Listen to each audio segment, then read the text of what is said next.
جرأت کا نام ہے دیوبند والی، عالی مقام ہے دیوبند۔ درود شریف پڑھیے۔ اللہم صلی علی محمد وعلی آل محمد کما صلیت علی ابراہیم وعلی آل ابراہیم انک حمید مجید۔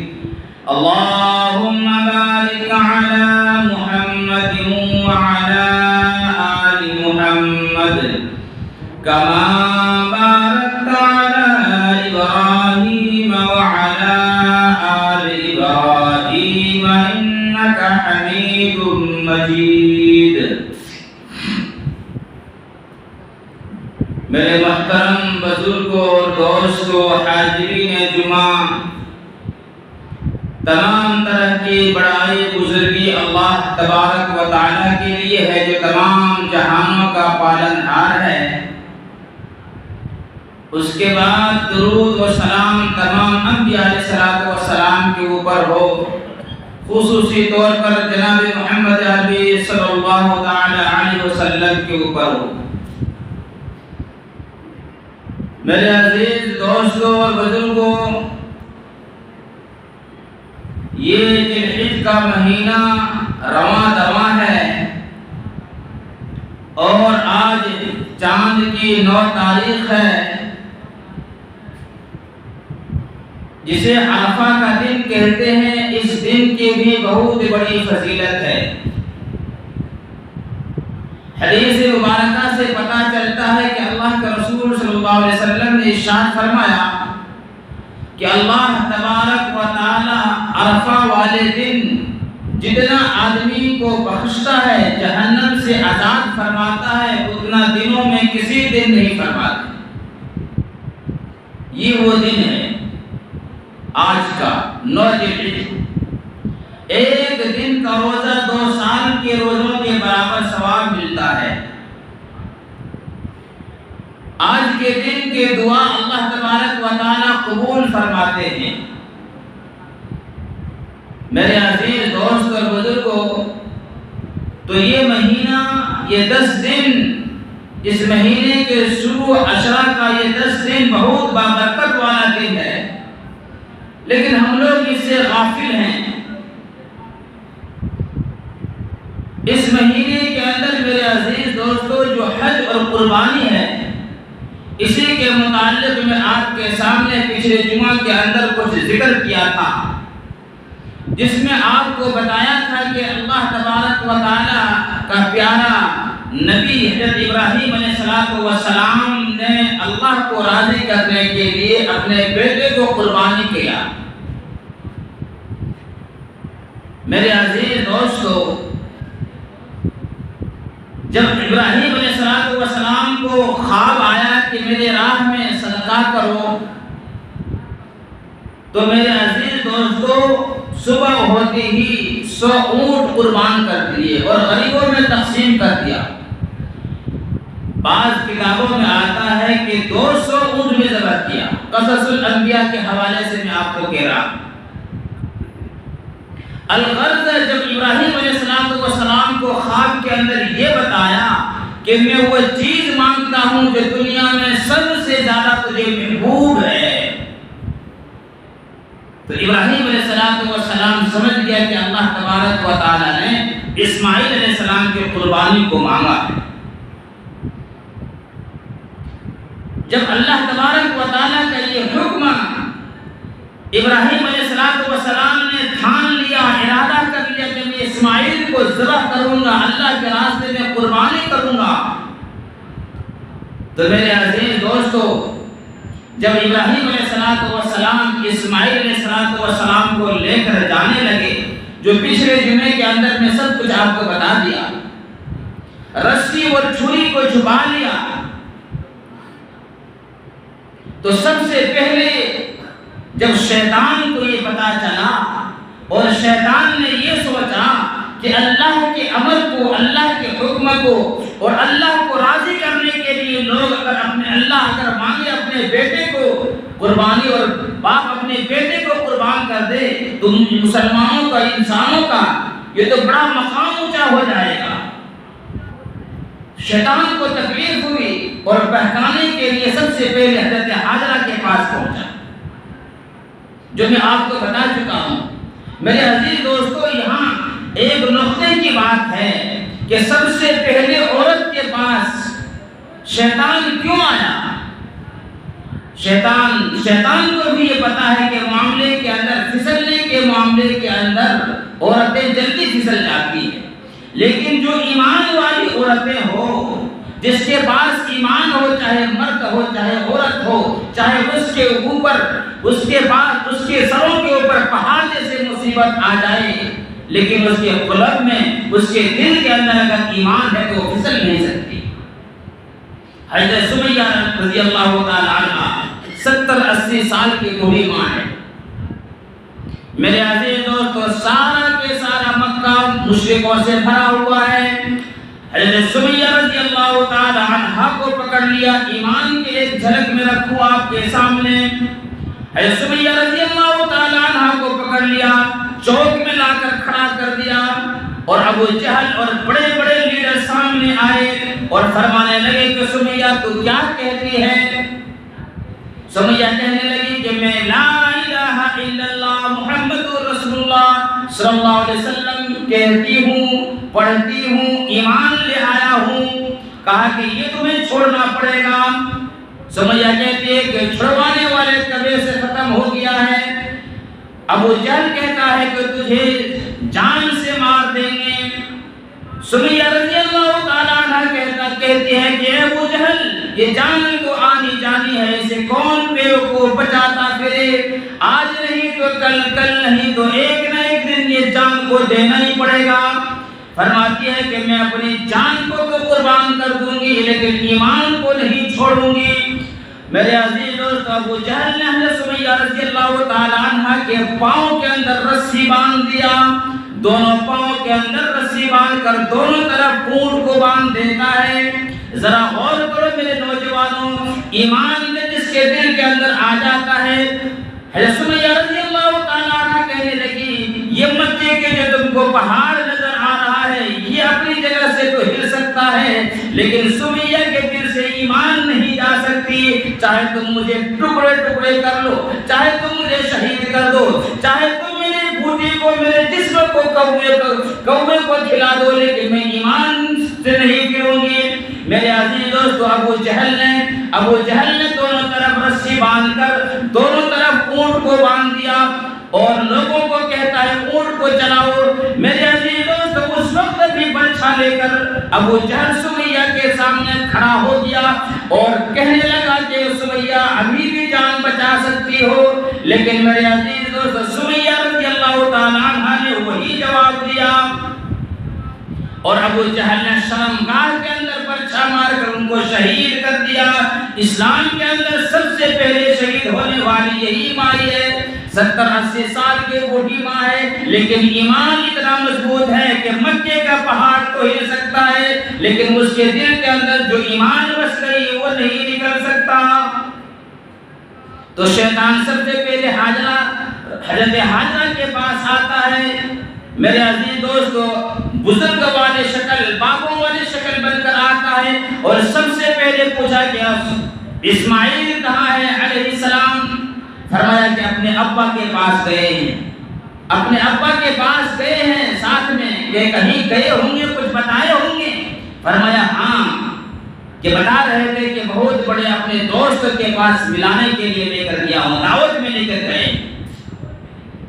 فرمایا دعوت میں لے کر نہیں گئے۔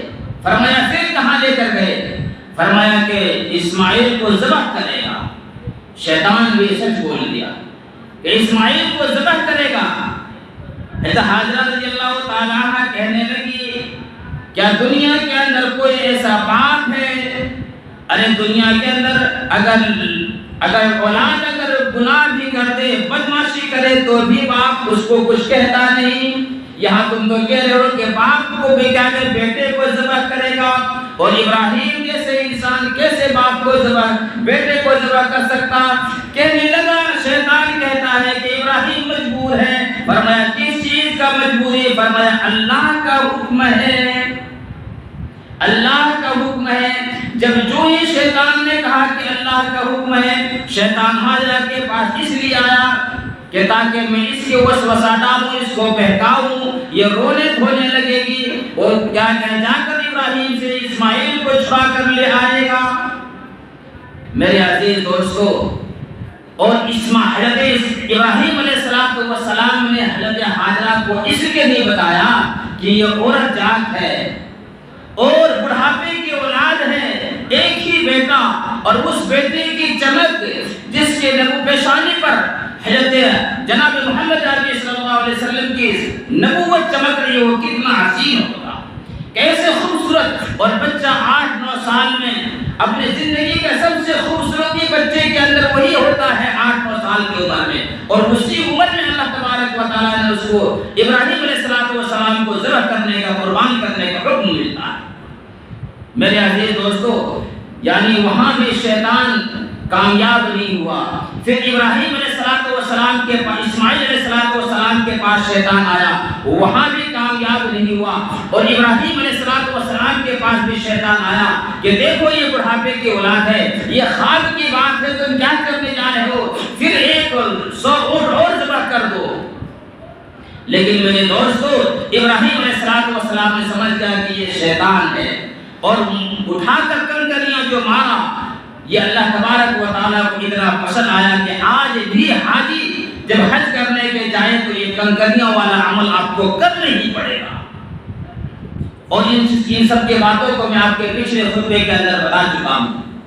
لیکن میرے عزیز دوستو، ابراہیم علیہ السلام اس جگہ پر پہنچا، اسماعیل علیہ السلام اور ابراہیم علیہ السلام اس جگہ پر پہنچا جسے آج مینا کے میدان کہتے ہیں، جہاں آج حاجی لوگ قربانی کرتے ہیں۔ ابراہیم علیہ السلام نے کہا، سوچا اپنے دل کے اندر، میں وہی کروں گا جو اللہ کا حکم ہے، لیکن یہ میری اولاد ہے، ذرا اس کو تو دیکھوں کہ میرے اولاد کی تربیت کیسی ہے۔ میرے عزیز دوستو، اسماعیل علیہ السلام کو بلایا اور فرمایا کہ بیٹا، آج میں نے ایک خواب دیکھا ہے، یا بنی انی ارا فی المنام انی اذبحک فانظر ماذا تری۔ اللہ تبارک و تعالیٰ کو یہ بات اتنا وہ پہاڑی کے اندر، میدان مینا کے اندر جو اسماعیل علیہ السلام اور ابراہیم علیہ السلام سے گفتگو ہوئی، اللہ نے وہ قرآن میں نازل فرما دیا، جسے کہا کہ پدر بولا، ابراہیم علیہ السلام کہتا ہے پدر بولا، بیٹا آج میں نے خواب دیکھا ہے۔ پدر بولا کہ بیٹا آج میں نے خواب دیکھا ہے، کتاب زندگی کا ایک نرالا باب دیکھا ہے، یہ دیکھا ہے کہ میں خود آپ تجھ کو ذبح کرتا ہوں، تیرے لہو میں اپنا ہاتھ بھرتا ہوں۔ اے میرے بیٹے، بتاؤ تمہاری اس میں کیا رائے ہے؟ میرے عزیز دوستو، وہاں بھی ہماری کون سی وہاں ہماری جیسے اولاد تھی کہ کہہ اٹھتے کہ ہم نے کیا گناہ کیا ہے، کیوں مجھے ذبح کرو گے؟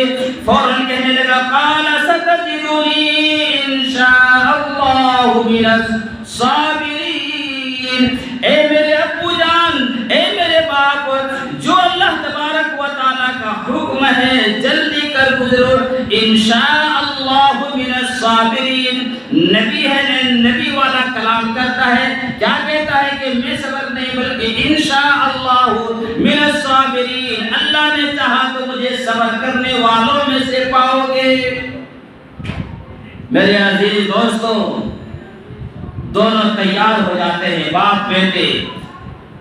کہنے لگا کہ ابو میرا ہاتھ باندھ دو، میرے پاؤں باندھ دو، میرے 1-2 تجویز ہے، اگر اس کو پسند آئے تو قبول کر لو، آپ اپنی آنکھوں کے اندر پٹی باندھ لو اور میری آنکھوں کے اندر پٹی باندھ دو۔ کیوں بیٹا؟ کہیں فرمانے لگے کہ ابو آپ جب ذبح کرو گے میرا چہرہ بگڑے گا، کہیں ایسا نہ ہو کہ بیچ میں آپ کو رحم آئے اور آپ چھوڑ دو، اس لیے آپ اپنی آنکھوں میں پٹی باندھ دو، میرے آنکھوں کے اندر پٹی باندھ کر بے دھڑک میرے گلے کے اندر چھری چلائے۔ فرمایا کہ ابراہیم نے کہا بیٹا یہ تمہارا بات ہم کو پسند آیا، میں ایسے ہی کروں گا۔ ہاتھ پاؤں کو کیوں باندھنے کے لیے کہہ رہے ہو، کیا تم بھاگ جاؤ گے؟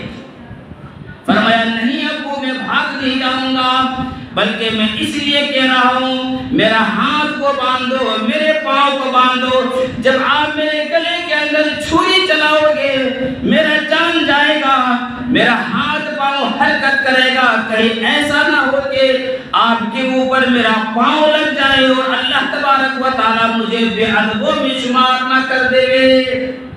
کتنا بڑا باپ کا مقام ہے، اللہ اکبر، قربان ہو رہے ہیں اور کہہ رہے ہیں کہ کہیں ایسا نہ ہو میرا خون کا ایک قطرہ آپ کے بدن میں لگ جائے تو میں بے ادب ہو جاؤں گا، میرا آپ جب چھری چلاؤ گے میرا جان نکلے گی، میں حرکت کرنے لگوں گا تو کہیں آپ میرا بدن، میرا ہاتھ پاؤں کہیں آپ کے کپڑے میں نہ آ جائے۔ اور آج دیکھ لو اولاد کیسے نافرمان ہے۔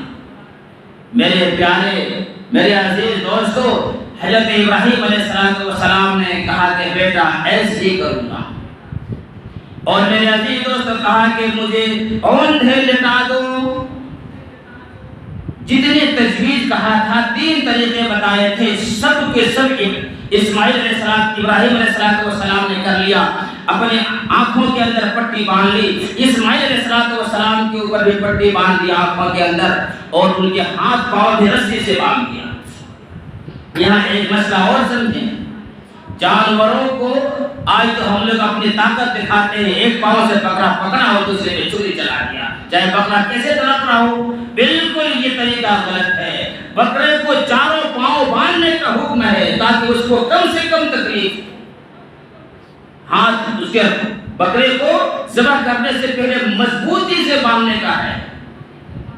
میرے عزیز دوستو، جب ابراہیم علیہ السلام تیار ہو گئے، اسماعیل علیہ السلام خود آ کر لیٹ گئے، اللہ تبارک و تعالیٰ نے آسمان کے دروازے کھول دیے، تمام کے تمام آسمان کے فرشتے رو پڑے، یا اللہ یہ کیا حکم ہے، یہ کیسا حکم ہے، آج تجھے راضی کرنے کے لیے باپ اپنے بیٹے کو قربان کر رہا ہے۔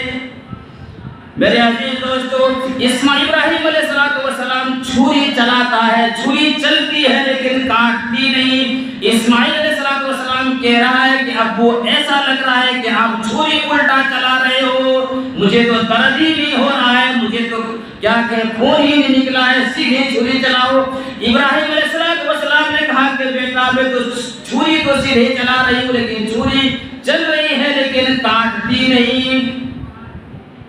اسماعیل علیہ السلام فرمایا ابو نہیں کاٹتے ہیں؟ فرمایا کہ نہیں۔ اسماعیل علیہ السلام نے کہہ دیا کہ ابو ایسا لگتا ہے کہ میرا تجویز اللہ کو پسند نہ ہو، یہ ہاتھ پاؤں باندھنے والا عمل اللہ کو پسند نہ آیا ہو، یہ آنکھوں کے اندر پٹی باندھنے والے کو اللہ کو پسند نہیں آیا ہو۔ فرمایا ابو آپ اپنی آنکھوں کے پٹی کو کھول دو اور میری بھی آنکھوں کی پٹی کھول دیں، باپ بیٹے کے، اور میرے عزیز دوستو مجھے اوندھا نہیں بلکہ مجھے سیدھا لٹا دو اور میرے سینے کے اندر آپ گھٹنا رکھو، باپ بیٹے کی نظر بھی ملے، چھری بھی چلے اور اللہ کو راضی ہو جائے، ایسے مجھے ذبح کرو۔ کہا کہ بیٹا ایسے ہی کروں گا۔ میرے عزیز دوستو، ابراہیم علیہ السلام سیدھے چھری چلاتے ہیں، اسماعیل علیہ السلام پر چھری گردن پر چلاتے ہیں لیکن چھری چلتی ہے کاٹتی نہیں۔ کہا کہ ابا کتنا میرے عزیز دوستو اللہ کو راضی کرنے کے لیے، فرمایا ابو اگر اللہ مجھے پسند کر لیا، اللہ مجھے قبول کر لیا تو آپ سے اچھا مجھے اللہ مل جائے گا، اور اگر اس دنیا سے اچھا مجھے جنت مل جائے گی۔ اسے کیا پتا چلتا ہے دنیا کیا ہے، اس دنیا کے بعد بھی کوئی زندگی ہے۔ میرے عزیز دوستو، اسماعیل علیہ السلام کہتا ہے کہ ابو ایسا کیجئے کہ چھری کا جو نوک ہے میرے حلقوم کے اوپر رکھ دیجئے اور پورے کے پورے نبوت کا وزن اس پر ڈال دے تاکہ ایسے بھی میں کٹ جاؤں۔ لیکن میرے عزیز دوستو، ابراہیم علیہ السلام نے ایسے ہی کیا لیکن کاٹتی نہیں۔ غصے میں آ کر ابراہیم علیہ السلام چھری کو زمین پر پٹکا اور کہا چھری تو کاٹتی کیوں نہیں؟ تیرا کام تو ہے کاٹنے کے لیے۔ چھری بول اٹھا اور ابراہیم اے خلیل اللہ تو خلیل ہے، تو ایک مرتبہ کہتا ہے کہ کاٹتی کیوں نہیں؟ رب جلیل 10 مرتبہ کہہ دیا اے چھری اگر ایک بال بھی کاٹا اسماعیل علیہ السلام کے گلے کاٹنے کے تو دور کی بات ہے، اگر اس کا ایک بال بھی کاٹ دیا تو یہ جہنم کے اندر چلنے پڑے گا۔ چھری کہتا ہے کہ خلیل کی بات مانو کہ رب جلیل کی بات مانو۔ میرے عزیز دوستو اسی طرح میں ہاتھ چھری میں لیے ہوئے ابراہیم علیہ السلام سوچ رہا ہے کہ کس طرح سے ان کو ذبح کروں، اتنے میں آسمان سے آواز آتی ہے اللہ اکبر لا الہ الا اللہ واللہ اکبر وللہ الحمد۔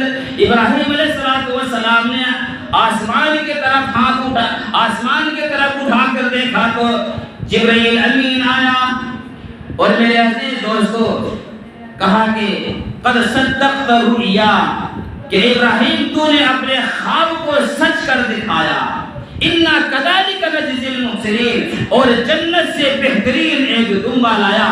اور اسماعیل علیہ السلام جہاں لیٹا ہوا تھا اسماعیل علیہ السلام کو اٹھایا اور اس دمبے کو سلایا اور ابراہیم کو حکم ہوا کہ آپ اس کو ذبح کریں، کیونکہ آپ نے خواب کو سچ کر دکھایا۔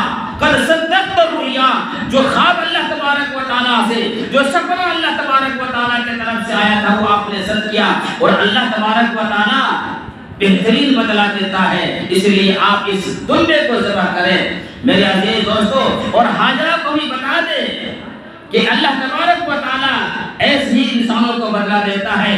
میرے عزیز دوستو وہ چھری کی شامت آ گئی تھی، وہ چھری کیسے کاٹے گی؟ نیچے بھی نبی ہے اوپر بھی نبی ہے۔ اے مسلمانوں آج کوئی انسان اخلاص کے ساتھ آج کوئی انسان اللہ کو راضی کرنے کے لیے کوئی قربانی کرتا ہے، ہم اپنے بکرے کے دمبے کے بڑے جانوروں کو قربانی کریں گے، اللہ کے یہاں نام اعمال کے اندر وہ ثواب ملے گا میرے عزیز دوستو کہ ایک نبی کو اللہ کے راستے میں قربان کرنے میں جتنا ثواب ملتا تھا اتنا آج ملے گا۔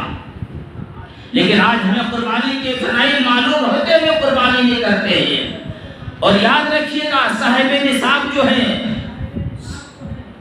52.5 تولہ سونا ہو، 7.5 تولہ سونا ہو یا 52.5 تولہ چاندی ہو، اتنا مال کسی کے پاس ہے اس کے اوپر قربانی واجب ہو جاتی ہے۔ اور اس دور میں دیکھا جائے تو مردوں سے زیادہ عورتوں پر قربانی زیادہ واجب ہے۔ اور ایک بات یاد رکھیے زکوٰۃ کا جو مسئلہ ہے وہ 1 سال گزرنے کے بعد آپ کے اوپر فرض ہوتا ہے، اور قربانی کا وہ نہیں ہے آج آپ کے اوپر اگر آپ کے پاس اتنا مال آ گیا ہے کم سے کم 60-70 ہزار روپے آپ اس کا اگر مالک ہیں تو آپ کے اوپر قربانی کیا کہیں واجب ہوگی اور آپ کو قربانی کرنا ہی پڑے گا۔ آج سب کی عورتوں کے پاس زیورات پڑے ہوئے ہیں، لیکن میرے دوستو مردوں سے زیادہ عورتوں کے اوپر اگر جو عورت اپنے سونا اور چاندی کا خود مالک ہے تو اس کے اوپر قربانی واجب ہے۔ اس لیے اس مہینے میں اس دور میں یہ قربانی کا فضائل بہت زیادہ ہے۔ اور میرے عزیز دوستو اللہ تبارک و تعالیٰ نے کسی کو دی ہے اللہ کے راستے میں صدقہ کرو، اللہ کے راستے میں خیرات کرو، اور اسی طرح حج ہے۔ میرے اللہ کی تبارک و تعالیٰ کے ہاتھ میں ہر چیز ہے میرے دوستو۔ پچھلے جمعے کے اندر وہ لیبیا والا میں نے واقعہ بتایا تھا آپ کے سامنے کہ طیارہ جہاز کیسے واپس ہو گیا اور اس کو 2 مرتبہ آ جانے کے بعد پھر اس کو لے کر گیا تب وہ حج کیا کہ وہاں سے جہاز پورا اور پہنچا۔ انسان کے دل کے اندر اگر سچے دل کے اندر پختہ ارادہ ہو جاتا ہے اللہ سب کو وہاں پہنچا دیتا ہے۔ مالک بن دینار رحمۃ اللہ علیہ ایک چھوٹا سا واقعہ میں بیان کر ختم کرتا ہوں۔ مالک بن دینار رحمۃ اللہ علیہ فرماتے ہیں کہ گرمی کا موسم ہے، اتنا گرمی ہے کہ لوگ اپنے گھروں سے باہر نہیں نکل پا رہے ہیں، لیکن جانور بھی پریشان ہے، انسان بھی پریشان ہے گرمی کی وجہ سے۔ فرماتے ہیں کہ میں کسی کام کے لیے باہر نکلا تو ایک جوان کو دیکھا کہ زمین کے بل چلتا ہوا آ رہا ہے۔ مالک بن دینار دینار رحمۃ اللہ علیہ فرماتے ہیں میں اس کے انتظار میں رہا کہ دیکھتا ہوں یہ کون چلتا ہوا آ رہا ہے، لیکن جب اس کو میرے سامنے آیا تو میں کیا دیکھتا ہوں ان کا دونوں ہاتھ نہیں ہے، اس کا دونوں پاؤں نہیں ہے، بلکہ منہ کے بل ہاتھ کے بل چل رہا ہے، لنگڑا ہے۔ میں نے اس کو پوچھا کہ کہاں کا ارادہ ہے؟ فرمایا میں حج کرنے کے لیے جا رہا ہوں۔ فرمایا کہاں سے آ رہا ہو؟ فرمایا بلخ بخارا سے آ رہا ہوں۔ کہا کب وہاں سے چلے ہو؟ فرمایا 8 سال ہو گیا، 8 سال ہو گیا مجھے اسی طرح زمین کے اوپر گھسٹتے ہوئے اور حج کرنے کے لیے جا رہا ہوں۔ میرے عزیز دوستو کیا تمنا تھی، ایک لنگڑے آدمی جو پاؤں نہیں ہے لیکن زمین کے اوپر گھسٹتا ہوا جا رہا ہے۔ فرماتے ہیں گرمی کی وجہ سے میں نے اس کے بدن پر کپڑا بھی نہیں ہے، میں نے اس کے بدن پر دیکھا تو بدن بالکل نیلا پڑ چکا تھا۔ میں نے پوچھا کہ تو کھاتا کیا ہے؟ فرمایا اللہ کھلاتا ہے۔ فرمایا بیمار ہو جاؤں تو اللہ ہی شفا دیتا ہے، وَإِذَا مَرِضْتُ فَهُوَ يَشْفِينِ، سب کچھ کرنے والا اللہ ہے۔ میرے عزیز دوستو مالک بن دینار رحمۃ اللہ علیہ فرماتے ہیں آ جاؤ ہمارے گھر کے اندر کچھ دیر قیام کر لو اور میں سواری پر تم کو سوار کر کے اور وہاں پہنچا دوں گا، میں کچھ انتظام کر دوں گا۔ وہ جوان وہ کہنے لگا اے مالک میں تجھے عقل مند سمجھتا تھا لیکن ایسا معلوم ہوتا ہے کہ تو بڑا بے وقوف آدمی ہے۔ فرمایا وہ کیسے؟ فرمایا جب کوئی گناہ کر لے، جب کوئی غلطی کر لے، اپنے بادشاہ کے پاس جاوے، اپنے مالک کے پاس جائے تو ان کے سارے کے ساتھ جانا چاہیے یا اکڑ کر سواری پر جانا چاہیے؟ مالک بن دینار رحمۃ اللہ علیہ سمجھ گئے کہ یہ اللہ کا کوئی عاشق ہے۔ فرمایا مالک یہ تمہارے ساتھ جو 5-7 منٹ میں نے وقت دیا یہی میرے لیے بہت مصیبت، ہو سکتا تھا کہ میں یہ 5-10 منٹ کے اندر اور اپنے اللہ کے نزدیک ہو جاؤں۔ اور اتنا کہہ کے پھر اسی طرح گھسڑتا ہوا چلا گیا۔ مالک بن دینار رحمۃ اللہ علیہ فرماتے ہیں کہ اللہ کا کرنا تھا کہ مجھے بھی اسی سال میں نے بھی حج کرنے کے لیے کیا، حج کرنے کے لیے میں بھی اس سال پہنچا تو کیا دیکھتا ہوں مینا کے میدان کے اندر لوگوں کا مجمع لگا ہوا ہے، لوگوں کا ہجوم ہے جہاں لوگ قربانی کرتے ہیں۔ ایک آدمی دعا کے لیے ہاتھ اٹھائے ہوئے ہیں اور اس کے ارد گرد چاروں طرف آدمی ہیں، ایک ہاتھ اٹھائے ہوئے اور کہہ رہے ہیں یا اللہ یہ تیری مہربانی تھی مجھے یہاں تک پہنچا دیا، میں صفا مروہ کی سعی کی، میں نے کنکر مارا، میں نے میدان عرفات کے اندر گیا، میں تمام کے تمام حج کے ارکان کو پورا کر لیا، یہ ایک کام رہ گیا ہے۔ اے پروردگار آج یہاں میدان مینا کے میدان کے اندر لوگ بڑے بڑے جانوروں کو قربانی کریں گے، یہاں تو سارے کے سارے پیسے والے آئے ہوئے ہیں، میرے پاس تو سوائے میرے ایک جان کے میرے پاس کچھ نہیں ہے۔ اے پروردگار میں اپنی جان کی قربانی آپ کو نظر کرتا ہوں، میرے جان کی قربانی لے لے۔ میرے عزیز دوست کو اتنا کہنا تھا، ابھی دعا کے لیے ہاتھ اٹھائے ہوئے ہیں، اپنے چہرے کے اندر ہاتھ نہیں پھیرا، ایک چیخ ماری اور اللہ کے پیارے ہو گئے۔ مالک بن دینار رحمۃ اللہ علیہ فرماتے ہیں میں اس مجمع کو توڑا اور جا کر دیکھا کہ کون یہ شخص ہے جو ایسی دعا کی اللہ نے قبول کر لیا۔ فرماتے ہیں کہ یہ وہی شخص تھا جو میرے علاقے میں مجھے ملا تھا جس کے پاؤں نہیں۔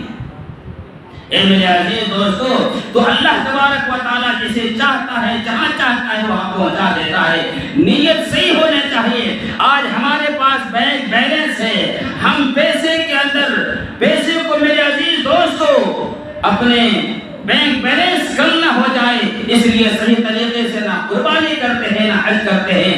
یاد رکھیے گا حدیث کے اندر آیا ہے خدا کی قسم اگر کسی کے اوپر حج فرض ہو گیا اور اگر حج نہیں کیا چاہے وہ نماز پڑھتا ہو، روزہ رکھتا ہو، زکات دیتا ہو، جب آخری وقت آئے گا وہ مرتد ہو کر مرے گا، وہ یہودی یا نصارہ ہو کر مرے گا۔